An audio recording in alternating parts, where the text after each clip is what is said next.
नमस्कार, आप देख रहे हैं आज तक। आपके साथ मैं हूं मलिका मल्होत्रा। बुलेटिन की शुरुआत इस वक्त की एक बड़ी खबर से करेंगे। दिल्ली के सीएम केजरीवाल ने पीएम को पत्र लिखकर मांग की है कि कोरोना के नए वेरिएंट से प्रभावित देशों के लिए उड़ानें तुरंत बैन की जाएं। केजरीवाल ने लिखा कि जरा सी देरी खतरनाक हो सकती है। केजरीवाल ने पत्र में लिखा कि दुनिया के कई देश पहले ही प्रभावित देशों से उड़ानें बंद कर चुके हैं, हमें भी ऐसा करना चाहिए। तो दिल्ली के मुख्यमंत्री अरविंद केजरीवाल ने पीएम नरेंद्र मोदी से ऐसे देशों की उड़ानें बंद करने का आग्रह किया है जहां पर कोरोना के नए वेरिएंट ओमाइक्रॉन के केस मिले हैं। पीएम मोदी कोरोना की स्थिति और टीकाकरण अभियान पर एक समीक्षा बैठक भी कर चुके हैं, जिसके बाद अरविंद केजरीवाल ने ये बात कही। इस मीटिंग से पहले दिल्ली के मुख्यमंत्री ने ये ट्वीट करके भी बात कही थी और अब एक पत्र के जरिए भी प्रधानमंत्री नरेंद्र मोदी से ये आग्रह किया है कि हमें एहतियाती कदम उठाने चाहिए। ओमाइक्रॉन प्रभावित देशों से उड़ानें बंद हो, ऐसा आग्रह किया है दिल्ली के मुख्यमंत्री अरविंद केजरीवाल ने। उन्होंने कहा कि मैं पीएम से उन देशों की उड़ानें बंद करने की मांग करता हूं, आग्रह करता हूं जो कोरोना के नए वेरिएंट से प्रभावित हैं। हमारा देश बड़ी मुश्किल से कोरोना से उबर सका है। हमें नए वेरिएंट को देश में प्रवेश करने से रोकने के लिए हर संभव प्रयास करने चाहिए। पंकज जैन मेरे सहयोगी मेरे साथ जुड़ गए हैं। पंकज, दिल्ली के मुख्यमंत्री अरविंद केजरीवाल प्रधानमंत्री नरेंद्र मोदी से पहले ट्वीट कर फिर पत्र लिख आग्रह कर रहे हैं, क्या मायने और क्या अपडेट आपके पास? देखिए, साल 2020 में जो हालात बने थे और उसके बाद जो कदम उठाने चाहिए थे उस तरफ दिल्ली के मुख्यमंत्री इशारा कर रहे हैं। सोमवार को यानी कि कल एक अहम बैठक होनी है दिल्ली डिजास्टर मैनेजमेंट की, और इस बैठक में साइंटिस्ट भी होंगे, एक्सपर्ट भी होंगे, एविएशन मिनिस्ट्री के लोग भी होंगे जो इस बात को लेकर चर्चा करेंगे कि दिल्ली में नए कोरोना वेरिएंट को आने से कैसे रोका जाए। तो क्या कुछ फैसले लिए जाएंगे, ये कल साफ हो जाएगा। लेकिन इस बीच मुख्यमंत्री अरविंद केजरीवाल ने सीधे प्रधानमंत्री नरेंद्र मोदी से ये अपील की है कि जो हवाई यात्रा है उस पर रोक लगाई जाए, क्योंकि यहाँ पर ये ध्यान देना बेहद जरूरी है कि जो पहला मामला दिल्ली में आया था वो हवाई यात्रा के जरिए ही आया था मार्च के महीने में। तो इसीलिए ये अपील अब देखना होगा कि किस तरीके से आगे सुनवाई में तब्दील होती है। बिल्कुल, और ये सब तब हो रहा है जब प्रधानमंत्री नरेंद्र मोदी खुद समीक्षा बैठक इस पर कर चुके हैं और ये तमाम सरकारों को, प्रतिनिधियों को संकेत दे चुके हैं कि ये खतरा बड़ा है और इसको लेकर हर मुमकिन कोशिश करनी चाहिए। बिल्कुल, अलग अलग राज्यों के जो मुख्यमंत्री हैं वो इस मामले को लेकर गंभीर नजर आ रहे हैं, बैठक भी कर रहे हैं, फैसले भी लिए गए हैं, चाहे वो मध्य प्रदेश हो या फिर दिल्ली में भी कई अहम फैसले लिए जाने हैं। और ऐसी स्थिति में जो भारत सरकार के सेक्रेटरी हैं, चीफ सेक्रेटरी हैं, उन्होंने भी अलग अलग राज्यों के सेक्रेटरी को चिट्ठी लिखी है और कहा है कि तैयार रहिए। तो ऐसी स्थिति में ये बहुत जरूरी हो जाता है कि सख्त कदम उठाए जाएं, क्योंकि दिल्ली में जो हालात कोरोना के देखे हैं और देश भर में जो कोरोना के हालात से उससे निपटना बहुत जरूरी है। बिल्कुल, और दिल्ली में हम सबको याद है जब दूसरी लहर आई थी वो भयावह स्थिति कोई भूला नहीं है, और इसको देखते हुए तीसरी लहर का जो अब डर बना हुआ है उसके मद्देनजर दिल्ली के मुख्यमंत्री अरविंद केजरीवाल की चिंता भी जायज है। दिल्ली में और आसपास के जो राज्य हैं वहां पर भी जिस तरह से अस्पतालों में हालात थे वो किसी से छुपे नहीं हैं, और ऐसी स्थिति में जरूरी ये हो जाता है कि कोरोना से जो सबसे पहला बचाव है कि बाहरी देशों से जो कोरोना का वेरिएंट प्रवेश कर सकता है देश की राजधानी में उसे रोका जाए, और उसके बाद तैयारियों को तो अंजाम दिया जाएगा ही। तीसरी लहर का खतरा जो मंडरा रहा था वो कहीं ना कहीं अब वास्तविक होता नजर आ सकता है। और ऐसी स्थिति में जब बड़ी तादाद में लोगों को वैक्सीन लग चुकी है, लेकिन ये वेरिएंट कितना कारगर रहेगा, जो वैक्सीन लगी है वो क्या इससे लड़ने निपटने के लिए तैयार है, इन तमाम चिंताओं के बीच सरकारें एक्शन मोड में आ गई हैं। मल्लिका, शुक्रिया आपका तमाम जानकारी के लिए। और ऑल पार्टी मीटिंग पर कांग्रेस के नेता खड़गे का क्या कुछ कहना है, आपको सुनाते हैं। की वजह से वो नहीं आ पाएंगे, ऐसे कोई चीजें बताए गए, लेकिन हम ये कोशिश करेंगे सब मिलके अच्छे मुद्दों पर एकजुट होके लड़ने की पूरी कोशिश करेंगे और जनता की समस्याओं को सुलझाने के लिए हम हर चीज अपने कानून के तहत करेंगे। धन्यवाद। आज कल से जो पार्लियामेंट विंटर सेशन शुरू हो रहा है वो मद्देनजर रखते हुए माननीय राजनाथ सिंह जी के नेतृत्व में और माननीय पीयूष गोयल जी के नेतृत्व में आज हमने ऑल पार्टी मीटिंग की है। ऑल पार्टी मीटिंग में 31 पार्टीज पार्टिसिपेट किया। 42 leaders from various parties participate किया है। बहुत कंस्ट्रक्टिव डिस्कशन हुआ है, कंस्ट्रक्टिव सजेशन आया है। सरकार वो सजेशन सब नज़र में रखते हुए सरकार के तरफ से माननीय राजनाथ सिंह जी ने कहा कि ये जो कुछ भी सजेशन आया है पूरा हम ध्यान में रखेंगे और सरकार नियम के अधीन जो कुछ भी चर्चा माननीय स्पीकर और माननीय चेयरमैन परमिट करते हैं वो सब चर्चा के लिए सरकार तैयार है।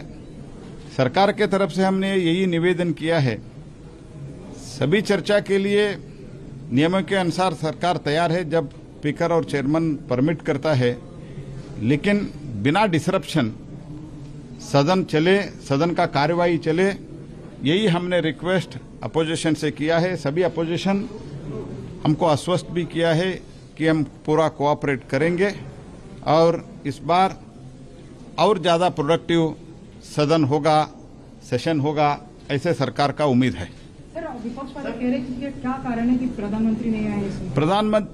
प्रधानमंत्री जी आने का परंपरा शुरू हुआ माननीय मोदी जी प्रधानमंत्री बनने के बाद। उससे पहले सिर्फ और सिर्फ पार्लियामेंट अफेयर्स मंत्रालय, पार्लियामेंट अफेयर्स मंत्री ये मीटिंग बुलाता था। माननीय मोदी जी प्रधानमंत्री बनने के बाद वो इस मीटिंग में आने का एक परंपरा शुरू किया है। इस बार नहीं आ पाए हैं। Thank you.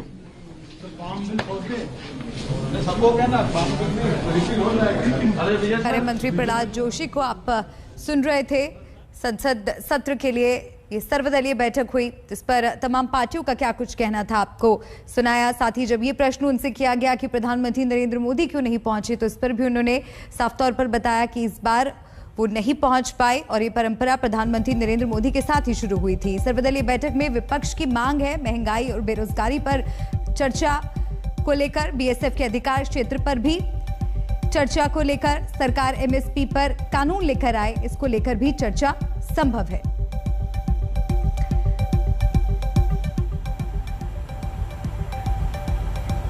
संसद सत्र के लिए हुई सर्वदलीय बैठक से आम आदमी पार्टी ने वॉकआउट कर दिया। ये बैठक अभी चल रही है, तमाम दल इसमें अपने मुद्दे उठा रहे हैं। आपके संजय सिंह ने कहा कि बैठक में किसी को बोलने नहीं दिया जाता। मैं किसानों की बात उठा रहा था कि एमएसपी का बिल लेकर आप आइए, आप जिन्ना जिन्ना कर रहे हैं। संजय सिंह ने कहा कि किसान कह रहे हैं कि विद्युत संशोधन विधेयक नहीं आना चाहिए, लेकिन सरकार की ओर से इसी को लिस्ट किया गया है। उन्होंने कहा कि मैंने पंजाब में बीएसएफ का दायरा बढ़ाने का भी मामला उठाया, सरकार जिन्ना जिन्ना कर रही है।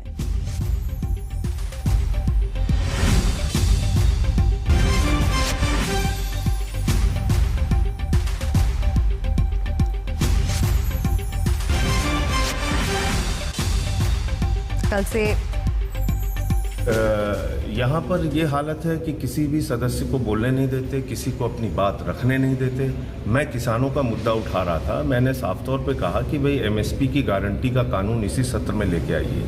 कल संयुक्त किसान मोर्चा की मीटिंग हुई, उन्होंने कहा है कि विद्युत संशोधन विधेयक नहीं आना चाहिए। आपने बिलों की लिस्ट में विद्युत संशोधन विधेयक शामिल कर रखा है। मैंने पंजाब का मसला उठाया कि पंजाब में आपने बीएसएफ का कार्य क्षेत्र 50 किलोमीटर बढ़ा दिया, वहाँ पर अशांति फैली हुई है। आप लोग जिन्ना जिन्ना करते घूम रहे हैं, किसान गन्ना गन्ना कर रहा है, आप कुछ सुनने को मानने को तैयार नहीं है। ना पार्लियामेंट में बोलने देते हैं, ना ऑल पार्टी मीटिंग में बोलने देते हैं। तो ऐसी मीटिंग में रह के क्या फायदा है।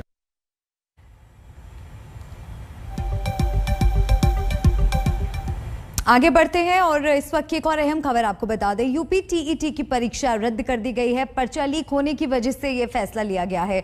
सुबह 10 बजे से ये परीक्षा तय थी, लेकिन उससे पहले ही पेपर लीक हो गया। इस मामले में राज्य के अलग अलग जगहों से 23 लोगों को गिरफ्तार किया गया है। सरकार ने फैसला किया है कि 1 महीने के अंदर ये परीक्षा दोबारा आयोजित की जाएगी। उम्मीदवारों को उसके लिए ना तो दोबारा फॉर्म भरना होगा, ना ही फीस देनी होगी। आज गिरफ्तार आरोपियों में यूपी के साथ साथ बिहार के रहने वाले कुछ आरोपी भी पकड़े गए हैं। पेपर लीक होने को लेकर अखिलेश यादव और प्रियंका गांधी ने यूपी सरकार पर सवाल उठाए हैं।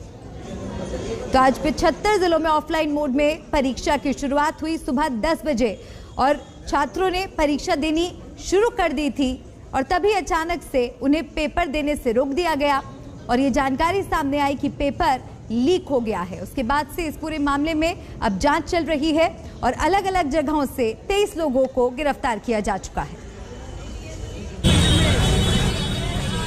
समाचार मिला कि बीटीसी टीईटी का टेस्ट था, एक गिरोह कहीं से उसने पेपर लीक किया। हमने कहा पूरे पेपर को अभी निरस्त करो, पूरे गिरोह को गिरफ्तार कर लो, उन सभी बच्चों को सकुशल उनके घरों तक पहुंचाओ। 1 महीने के अंदर पारदर्शी तरीके से फिर से परीक्षा आयोजित करो। किसी भी बच्चे से कोई शुल्क अतिरिक्त नहीं लेंगे, उनके आने जाने की फ्री में व्यवस्था देंगे या उन बच्चों का जो आई कार्ड होगा उत्तर प्रदेश परिवहन निगम की बसेज में फ्री में आने जाने की सुविधा उसके माध्यम से उन बच्चों को प्राप्त होगी। ये सुविधा तो, लेकिन जिन लोगों ने ये शरारत की है वे भी सुन लें, उनके खिलाफ गैंगस्टर के तहत मुकदमा दर्ज हो रहा है और उनकी संपत्ति को जब्त कराने और राष्ट्रीय सुरक्षा कानून के अंतर्गत उनको सबको निरुद्ध करने जा रहे हैं। 23 लोग अब तक गिरफ्तार हो चुके हैं और शेष लोगों की गिरफ्तारी चल रही है और कोई कितना भी बड़ा क्यों नहीं होगा, उसके घर में बुलडोजर चलना तय है। मेरे सहयोगी संतोष शर्मा लखनऊ से मेरे साथ जुड़ गए हैं। संतोष, एक तो अपने आप में ये मामला वैसे ही कई सवाल खड़े करता है। छात्रों का इससे नुकसान हुआ है जो लंबे समय से तैयारी कर रहे थे, जब उन्हें एक मौका मिला तो इस तरह से उनसे वो मौका छीन लिया गया। उसके ऊपर अब सियासत भी हो रही है। हालांकि मुख्यमंत्री योगी आदित्यनाथ सामने आए हैं और कहा है कि किस तरह से दोषियों पर कार्रवाई होगी। आपने स्टूडेंट्स से बात की, संतोष, क्या कहना है स्टूडेंट्स का? देखिए, जो बच्चे यहाँ पे परीक्षा देने आए थे, आज जो परीक्षा हो रही थी, करीब 20 लाख अभ्यर्थी पूरे उत्तर प्रदेश के 75 जिलों में परीक्षा दे रहे थे। उन बच्चों से बात की तो उनको निराशा इस बात की थी कि सालों से हम मेहनत कर रहे हैं, एक किसी तरीके से उम्मीद जगी कि टीईटी की परीक्षा पास करेंगे, शिक्षा विभाग में हम नौकरी पा जाएंगे, लेकिन अचानक से परीक्षा देने के 45 मिनट के अंदर ही बताया जाता है कि पेपर लीक हो गया। पेपर लीक कराने वाले गैंग अपने पैसा कमा रहे हैं। कुछ जो सॉल्वर बैठा करके परीक्षा पास कराना चाहते हैं, जो पैसे वाले लोग हैं, उनकी वजह से लाखों बच्चों के भविष्य के साथ खिलवाड़ हो रहा है। हालांकि सरकार की तरफ से इस मामले में बहुत तेजी से कार्रवाई की गई है। इसमें 23 लोग गिरफ्तार किए गए। ऐलान किया गया कि इन सभी 23 और भी आगे जो लोग गिरफ्तार होंगे उनके खिलाफ गैंगस्टर एक्ट एनएसए के तहत कार्रवाई होगी, उनकी संपत्ति जब्त होगी, जो अभी हम मुख्यमंत्री योगी आदित्यनाथ को भी सुन रहे थे। इसके अलावा अगले 1 महीने के अंदर में जल्द से जल्द ये परीक्षा कराई जाएगी। आज बच्चे हंगामा न काटें क्योंकि उनकी सालों की मेहनत पर पानी फिर गया था, लिहाजा एक आशंका थी कि परीक्षा केंद्रों पर बच्चे कहा जाए हंगामा काट सकते हैं। लिहाजा उसके लिए पहले से कदम उठा लिए गए कि बच्चों को सकुशल उनके घर पहुंचाने के लिए परिवहन निगम की जो बसें हैं उनमें उनको फ्री कर दिया गया कि वो एडमिट कार्ड दिखाएंगे, कोई टिकट नहीं लगेगा और बच्चे अपने घर चले जाएंगे। तो एक कहीं ना कहीं सरकार ने एक तरफ से पेपर लीक कराने वाले गैंग की धरपकड़ के बाद से बच्चों को सकुशल घर पहुंचाने और दोबारा परीक्षा कराने का एक वादा जरूर किया है, लेकिन कहीं ना कहीं परीक्षा बहुत जरूरी है कि बच्चों